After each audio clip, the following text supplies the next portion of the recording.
Angel Reese loses it again over Caitlin Clark's award sweep. She's not Caitlin Clark. Why does Angel Reese keep reacting to Caitlin Clark's rise in women's basketball?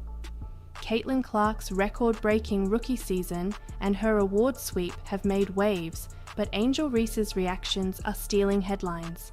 Is it jealousy, frustration, or something deeper? Today, we dive into this fiery narrative, backed by facts, stats, and fan reactions. Caitlin Clark has redefined what it means to be a superstar in the WNBA. Her rookie season was historic, obliterating 62 records and bringing unprecedented attention to women's basketball. From awards like Time's Athlete of the Year to being a generational player who turned the Indiana Fever into playoff contenders, Clark's accolades are unmatched. Meanwhile, Angel Reese's public comments and dismissive attitude towards Clark's success have sparked debate. While Clark's focus remains on the game, Reese's reactions have ignited controversies. Fans, analysts, and even other players have questioned Reese's priorities, creating a stark contrast between the two. Let's break down the differences between Caitlin Clark and Angel Reese, both on and off the court. Clark's rookie stats are jaw-dropping: 27.5 points per game, 7.9 assists, and 6.5 rebounds. She's responsible for over 40 points per game when combining scoring and assists. This level of impact is rare and transformative. In comparison, Reese averaged 11 points and often struggled with consistency, with many rebounds coming off her missed shots. Clark's influence extends beyond the court. She drove a 500% increase in WNBA merchandise sales and pumped $36 million into the Indianapolis economy during her rookie year. Her comparisons to legends like Michael Jordan aren't just hype, they're backed by her ability to captivate audiences and elevate the league's visibility. Reese, while popular online, has yet to translate her social media following into tangible success for her teams. The media hyped a rivalry between the two, but was it ever real? Clark's awards and records speak volumes, while Reese's contributions have been overshadowed by off-court antics. Fans have pointed out that Clark hasn't engaged in this supposed rivalry, focusing instead on her game. Reese, on the other hand, has leaned into the drama, often at the expense of her own performance. This isn't just about Clark versus Reese, it's about the state of women's basketball and the narratives shaping its future. Clark has brought a fresh wave of attention to the WNBA, turning it into must-watch entertainment. Her generational talent is drawing comparisons to Michael Jordan's impact on the NBA and Tiger Woods' revolution in golf. Economists predict her influence could drive a $1.6 billion surge in women's professional basketball over the next 3 years. Reese, despite her flaws, also plays a role in this story. Her online presence and connections to fashion icons like Anna Wintour have given her opportunities outside basketball. However, critics argue that her focus on external pursuits overshadows her commitment to the game. The contrasting trajectories of Clark and Reese highlight what fans and players value in women's basketball. Clark's relentless drive and humility resonate with fans, while Reese's antics have sparked polarizing reactions. As Caitlin Clark continues to shatter records and elevate the WNBA, Angel Reese's reactions only amplify the divide. The question remains, can Reese rise above the criticism and refocus on her game, or will she fade into irrelevance while Clark cements her legacy? What's your take on the Clark versus Reese debate? Let us know in the comments below. And don't forget to like, subscribe, and turn on notifications for more updates on the WNBA's brightest stars. This story is far from over.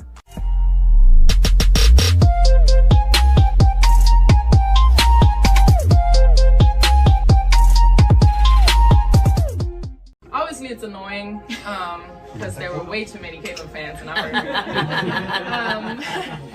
but like it just kudos because it's amazing to see so many people in women's basketball jerseys. It's amazing to see the excitement and the joy that comes out of that. So although I feel like our Dallas fans could have done better, I had mixed feelings, obviously, seeing all the Caitlin jerseys in our home, but it's an amazing sign for women's basketball, and it's just great how far we've come. It's just fun.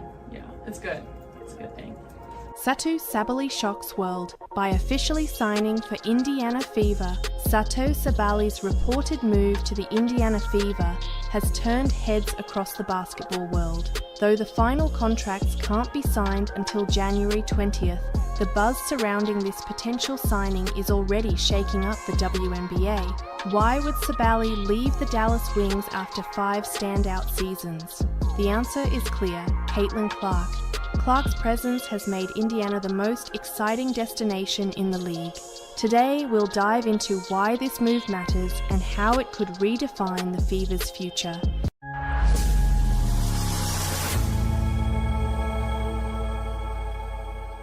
The rumour mill has been swirling for weeks, but Satu Sabali's silence about the Dallas Wings draft pick, Paige Buickers, spoke volumes. While the Wings celebrated securing the generational talent in the 2025 draft, Sabali's absence from the conversation hinted at something brewing behind the scenes. Fans scoured her social media for clues, noting her lack of posts or mentions about her team's big win. This wasn't just quiet, it was deafening. Meanwhile, Indiana Fever fans have been buzzing with anticipation. Caitlin Clark has electrified the league, selling out over 10 home games in 2024 and positioning the Fever as a rising powerhouse. Sabali's potential addition to the roster feels less like a gamble and more like a strategic coup. Why would Sabally choose Indiana? The Fever aren't just building a team, they're creating a dynasty. With young stars like Caitlin Clark, Nalissa Smith, and Kelsey Mitchell, Indiana has all the ingredients for sustained success. General Manager Amber Cox and Coach Stephanie White have crafted a vision that appeals to players looking for more than just a paycheck. They're offering a chance to be part of something transformative. Let's not sugarcoat it, Dallas fumbled. Sabali's career highs in the 2024 season, 17.9 points per game and an elite 45.2% shooting from beyond the arc, were met with a 1-year contract offer worth $195,000. For a player of her caliber, this was nothing short of insulting. No long-term commitment, no security, just vibes and a check that didn't match her worth. Adding insult to injury, the Wings failed to create a vision that included Sabally as a centerpiece. Paige Buickers' arrival overshadowed Sabali's contributions, signaling that Dallas was ready to move on. Why stay where you're undervalued when another team is ready to roll out the red carpet? Indiana's calculated moves have been nothing short of brilliant. With a cap space of $650,000, the Fever have positioned themselves to attract top-tier talent while maintaining a balanced roster. Sabali's potential addition amplifies their offensive firepower and defensive versatility. Imagine the possibilities. Sabali's 40.6% three-point shooting paired with Clark's pinpoint passing creates a nightmare for opposing defenses. Double-team Clark, Sabally drains the three, focus on Sabally, Clark slices through defenses with ease. This duo isn't just formidable, it's transformative. This move isn't just about Sabally and the Fever, it's about what they represent. The WNBA has long struggled with parity and visibility, but moves like this shift the narrative. Caitlin Clark's rise has already redefined what it means to be a WNBA superstar, and Sabali's potential move to Indiana signals a shift in how teams are built and marketed. Fans are already envisioning a championship future for Indiana. Comments like, "This will be awesome," and "Sabally with Clark and Mitchell? Dynasty loading," reflect the excitement surrounding this potential move. Fever fans see hope, ambition, and a path back to the championship glory they haven't tasted since 2012. While nothing is official until January 20th, the speculation alone has sparked conversations about the future of the league. What if Sabally does sign? It could cement Indiana as the team to beat for years to come. What if she doesn't? the Fever still have Clark, Smith, and Mitchell, a trio capable of carrying the team to new heights. So, what's next for Satou Sabally and the Indiana Fever? Will this move redefine the WNBA landscape, or will Dallas find a way to recover from their blunders? Only time will tell, but one thing's certain: the Fever are no longer just a team to watch. They're a force to be reckoned with, and for Sabally, this could be the start of a new chapter, one where she's not just part of a team, but part of a movement. Let us know in the comments, do you think this move will happen? How will it impact the WNBA? The floor is yours. Let me tell y'all why y'all need to stop that. We're going to be honest on this show. Why? The fact of the matter is, stop comparing yourself to the NBA, because the NBA makes exponentially more. So because it was a combination of two things. Number one is the money that they make, and number two is the position that you're in from a collective bargaining perspective to ask yourself, how much credit do you deserve? Stephen A. Smith has made a career out of bold opinions, fiery debates, and going where no one else will. But this time, he went too far. While the media was already locked in on his feud with LeBron James, Stephen A. dropped a comment that sent shockwaves through both the NBA and WNBA. He suggested that Caitlin Clark, yes, that Caitlin Clark, might be benefiting from the same kind of media favoritism that's surrounding Bronny James. It was one sentence, one throwaway line, but it set off a chain reaction unlike anything we've seen. Suddenly, WNBA players were furious. Fans were flooding ESPN with outrage. Even Stephen A.'s own colleagues looked uncomfortable on air. And Caitlin, she didn't even have to respond. The sports world did it for her. This wasn't just a bad take. It was a total misread of the moment, because Caitlin Clark isn't just a rookie, she's the face of women's basketball. She's breaking records, filling arenas, and rewriting what's possible for the WNBA. So when Stephen A. tried to lump her into his ongoing beef with LeBron, it backfired badly. Careers were put on blast, narratives shifted, and suddenly, one of the most powerful voices in sports was being told to sit this one out. What happens when the loudest guy in the room finally says the wrong name? Let's break it all down. The fuse was already lit. Stephen A. Smith was in the middle of a media war with LeBron James, one that had already gone viral. He was facing criticism over his comments about Bronny James. He was being fact-checked over false claims about Kobe Bryant's memorial. There's a lot that we don't talk about with LeBron James. Remember when the memorial service took place for Kobe Bryant? I'm quite sure he had his reasons. LeBron was devastated, loved Kobe, we get that. I can't believe I didn't see him there. Magic was there, Jordan was there, Shaq was there, Steph Curry was there, D-Wade was there. The NBA community was in attendance. We didn't see LeBron James. Two of the most conspicuous, biggest moments, albeit for completely different, and in Kobe's case, absolutely tragic reasons. We didn't see the face of LeBron James, the face of the league. He was even getting clowned on Instagram by LeBron himself. Which leads obviously to you and Stephen A. Hey, legit, that feels like a moment that had been brewing for a long time. He's like on a Taylor Swift tour run right now. Oh yeah. But somehow, he made things worse. It happened during an unscripted moment on his late-night radio show. The topic was Bronny, again. And Stephen A. wanted to make a larger point about how media coverage can boost certain players unfairly, and that's when he said it. If we're going to talk about Bronny James and how his last name impacts his coverage, maybe we should be having the same conversation about Caitlin Clark. The reaction was instant. The fallout, brutal. To some, it was just another hot take, but to everyone else, especially fans of women's basketball, it was pure disrespect. Because Caitlin Clark isn't just a trending name, she's a phenomenon. She's the NCAA's all-time leading scorer. She helped break attendance records across the country. And in her rookie WNBA season, she's brought a tidal wave of new fans, sponsors, and national interest to a league that desperately needed it. Therefore, when Stephen A. tried to compare her rise to Bronny James, a player still fighting to prove himself, it didn't come off as analysis. It came off as bitterness.